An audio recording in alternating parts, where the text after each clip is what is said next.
Tu te passionnes pour plein de choses, mais tu te lasses vite. Tu peux passer d'un projet à l'autre avec enthousiasme. Et un mois plus tard, tu as envie déjà d'autre chose. Tu as du mal à choisir ta voie, à te fixer, à rentrer dans les cases.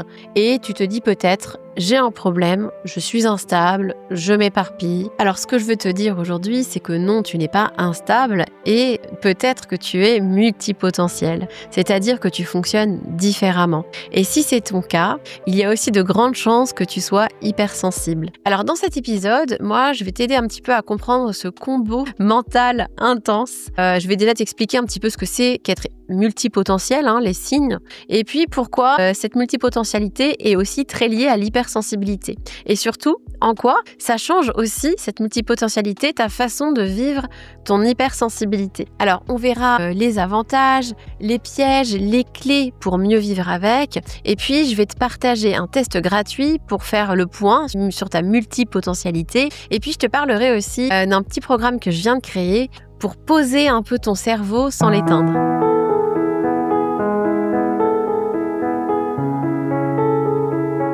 Bienvenue dans Sensible mais pas fragile, le podcast des hypersensibles qui veulent s'affirmer et faire de leur fonctionnement un atout dans leur vie professionnelle. Ici, on parle charge mentale, confiance en soi, doute, fatigue émotionnelle et ce mental qui ne s'arrête jamais. Je suis Julie Souchard, coach professionnel et moi-même hypersensible. Ici, pas de blabla, pas de recettes magiques, mais des clés concrètes, des prises de conscience et surtout une bonne dose de permission d'être pleinement soi. Je publie chaque semaine un épisode sur ma chaîne YouTube et sur mon podcast Sensible mais pas fragile. J'organise aussi chaque mois une masterclass gratuite, donc n'hésite pas à t'inscrire à la prochaine. Et enfin, je peux aussi bien sûr t'accompagner via mon programme Osez vous révéler à faire de ton hypersensibilité une force. Tous les liens sont en description de cet épisode. Alors, les signes concrets de la multipotentialité. Alors, la première chose, c'est que tu apprends vite et que tu t'ennuies vite. Une fois que tu as compris ou que tu as fait le tour d'un sujet, tu as besoin de passer à autre chose.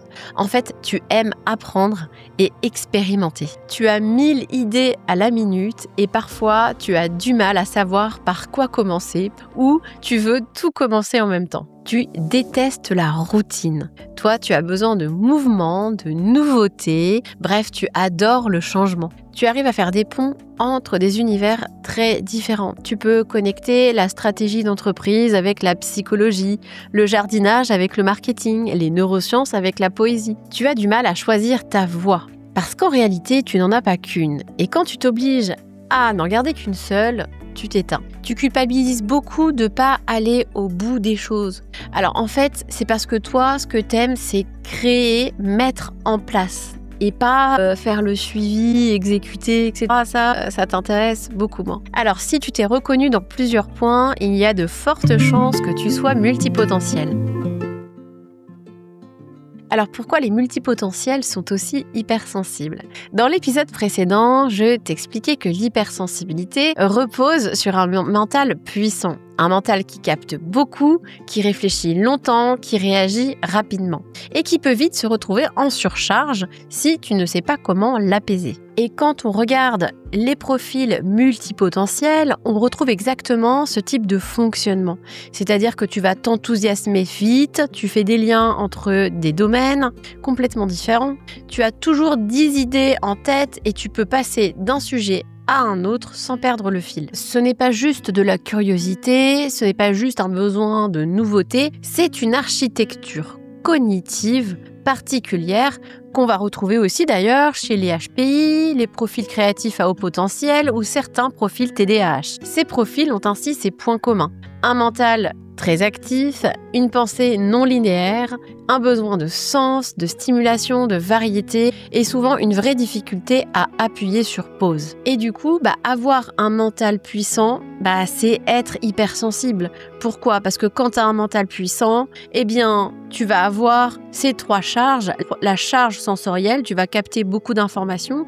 La charge mentale, parce que tu vas traiter toutes ces informations en profondeur et du coup, toutes ces pensées, toute cette analyse va générer cette charge émotionnelle. Donc, si tu es multipotentiel, tu es de fait hypersensible. Alors maintenant que tu vois le lien entre multipotentialité et hypersensibilité, la question c'est qu'est-ce que ça change? C'est-à-dire en quoi la multipotentialité va impacter ta façon de vivre ton hypersensibilité. Alors, par exemple, les hypersensibles, on va dire classiques, vont avoir tendance par exemple à être perfectionnistes, vont avoir besoin de tout contrôler avant de se lancer, vont être parfois paralysés par l'idée de changer de cadre, d'environnement. Et très souvent, voilà, ils vont rester bloqués dans la réflexion sans passer à l'action. Et quand on est multipotentiel, sur ces points-là, c'est très différent. Alors, la première différence, c'est que justement, t'as pas peur du changement et qu'au contraire, toi, tu vas le rechercher. Le deuxième point, c'est que tu vas passer facilement à l'action. Tu vas pas attendre que tout soit parfait et même parfois, tu vas peut-être passer à l'action un peu trop vite. Alors, la troisième différence, c'est que toi, tu n'es pas perfectionniste. Tu vas être exigeante sur le fond, mais pas forcément sur la forme. En fait, toi, ce qui va être important pour toi, c'est que ça ait du sens et que ça te stimule intellectuellement. Mais t'as pas besoin que tout soit nickel, parfait. Et d'ailleurs, si ce que tu fais ne t'intéresse plus, en fait, tu lâches. Tu passes à autre chose. Alors, la quatrième différence aussi, c'est que toi, on va dire, ta problématique, entre guillemets, c'est pas l'inaction, c'est un peu la dispersion. Et là, où beaucoup d'hypersensibles se sentent bloqués dans leur tête, toi, tu passes à l'action, mais un petit peu dans tous les sens et un peu trop. Et pourtant, tu restes hypersensible. Tu as un système nerveux qui capte énormément de choses.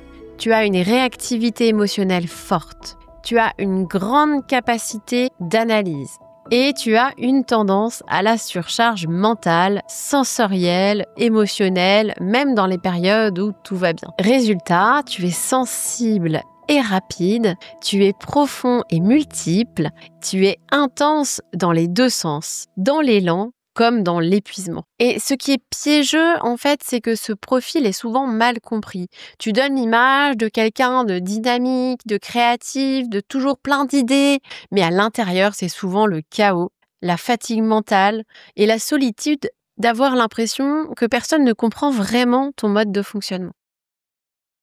Si tu te reconnais dans ce profil, mais que tu veux en avoir le cœur net, j'ai créé un test gratuit qui tu peux répondre en quelques minutes. Je te mets le lien en description de cet épisode. Et je voudrais aussi te parler d'un nouveau programme que je viens de créer. C'est une petite expérience qui dure 5 jours et qui va te permettre de créer ton petit rituel pour alléger ta charge mentale et émotionnelle. Si tu veux en savoir plus et t'inscrire à ce programme, je te mets le lien en description de cet épisode. Attention par contre parce que le programme démarre bientôt et que le nombre de places est du coup limité. Si cet épisode t'a parlé, t'a aidé, t'a fait du bien, tu peux m'aider à le faire vivre en t'abonnant, en laissant une note, un avis, un commentaire ou en le partageant. Et n'oublie pas, être sensible, ce n'est pas être fragile.